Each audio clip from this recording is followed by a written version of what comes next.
Today, the book I'll interpret for everyone is the original novel of the recent Netflix hit series, Three-Body Problem. The Three-Body Problem, original title, Remembrance of Earth's Past Trilogy, is a long science fiction novel. Together with The Dark Forest and Death's End, it forms Three-Body series. The entire series tells a series of splendid, tragic, and grand stories that occurred after humanity's contact with other civilizations in the universe. The author of The Three-Body Problem is Liu Cixin, also known as the Niu. The author, Liu Cixin, originally from Lushan County, Hunan Province, was born in Beijing. He began his writing career in the mid-1980s and has published numerous science fiction stories, essays, in the magazine Science Fiction World since June 1999, along with several long science fiction novels. After graduating in 1985, he was assigned to work as a computer engineer at Liu Cixin Power Plant in Pingying County, Yangchuan City. However, this computer engineer is also a science fiction writer. He is an engineer by day and a science fiction writer by night.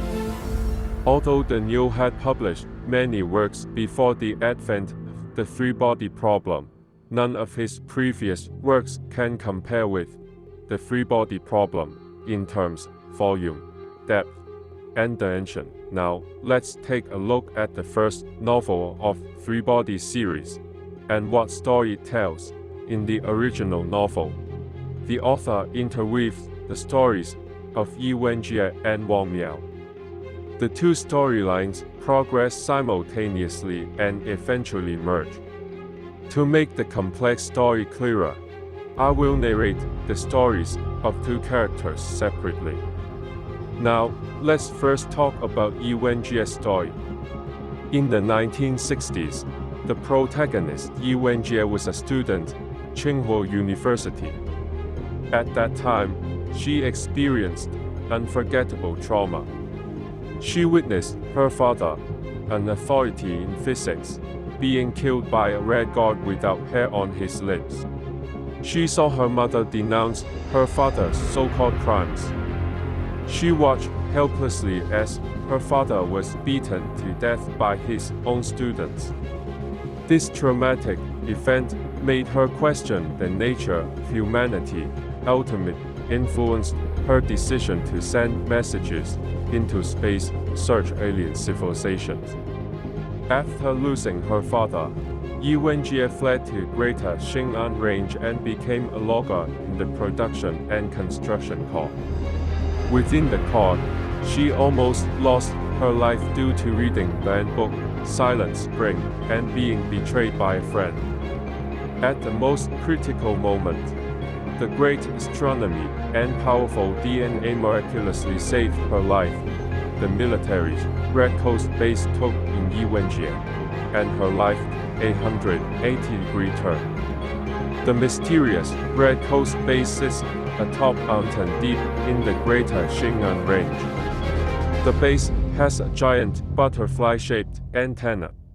As Yi Wenjie gradually delves into the core work, she discovers that the true mission of the Red Coast base to explore alien civilizations. And that giant butterfly antenna, the central instrument used to send radio waves into the universe. However, given the level of human technology at the time, it was quite primitive.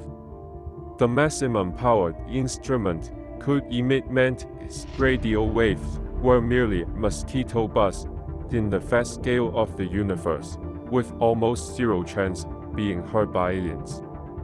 A mosquito's cry in the vast universe needs at least the energy of a star, at least solar level, to possibly be noticed by aliens. By chance, Yi Wenjie discovered that the sun had the magical function of amplifying high-frequency radio signals. The sun became humanity's megaphone for conversing with the universe. stopping the energy of the radio waves emitted from Earth. Facing the indifference, bureaucracy, and the skepticism of science, Yi Wenjie took the political risk, transmitting radio waves to the Great Red Sun and experimentally transmitted radio waves. Thus, the mosquito's cry was instantly amplified through the Great Red Sun and spread to all corners of the universe. In this way, Yi Wenjie made human history. She called to the universe for the first time on behalf of human civilization. After that, Yi Wenjie continued to stay at the Red Coast base for a total of 8 years. Although the radio signal was published at the speed of light, alien civilizations might be tens light years away. Conservatively estimated, it would take decades to receive reply from alien civilization. Day by day, on a certain day 8 years later, Yi Wenjie, who was on duty, suddenly received strong reply signal. Translating the reply signal into Chinese characters, simply repeated 4 words: "Do not answer, do not answer, do not answer, do not answer, do not answer, do not answer, do not answer." The "do not answer" signal, through transmission and reception, took 8 years for a round trip. Yi Wenjie calculated that the signal might have come from the closest star to humanity, that is, 4 light years away from the Alpha Centauri star system, closest star system to Sun. Yi Wenjie could hardly believe that the other civilization humanity had been desperately searching for was actually so close. Faced with the stern warning of "do not answer," did Yi Wenjie actually respond? In Yi Wenjie's view, human civilization was already advancing towards the abyss of destruction, essentially on a path to nowhere. As lumberjack, she witnessed humanity's relentless destruction of nature and other species. Moreover, the world had entered the Cold War era, with the shadow of nuclear war looming over the globe. The ugliness of human nature, such as wives betraying their husbands and students killing their teachers, was enough to make Yi Wenjie despair of human civilization. At this point, I believe everyone can understand why Yi Wenjie hoped for a higher level of civilization to descend upon Earth. She wished for this superior civilization to help humanity rebuild a more ideal civilization. Therefore, for Yi Wenjie, the reply from the alien civilization was not a warning of danger but rather a strong morale booster.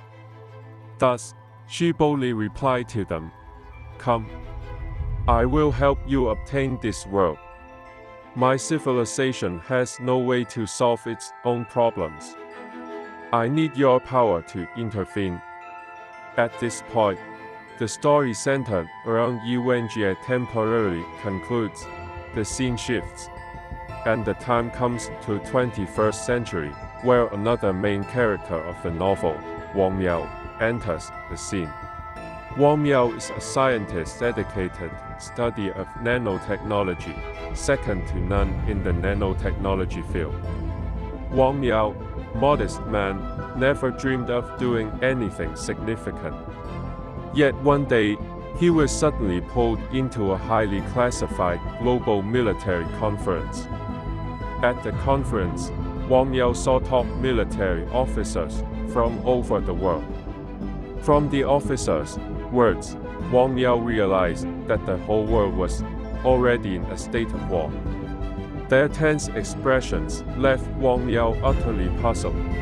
At the same time, the scientific community was experiencing a series of horrifying tragedies. Suddenly, many top physicists committed suicide mysteriously, becoming the focus of military attention.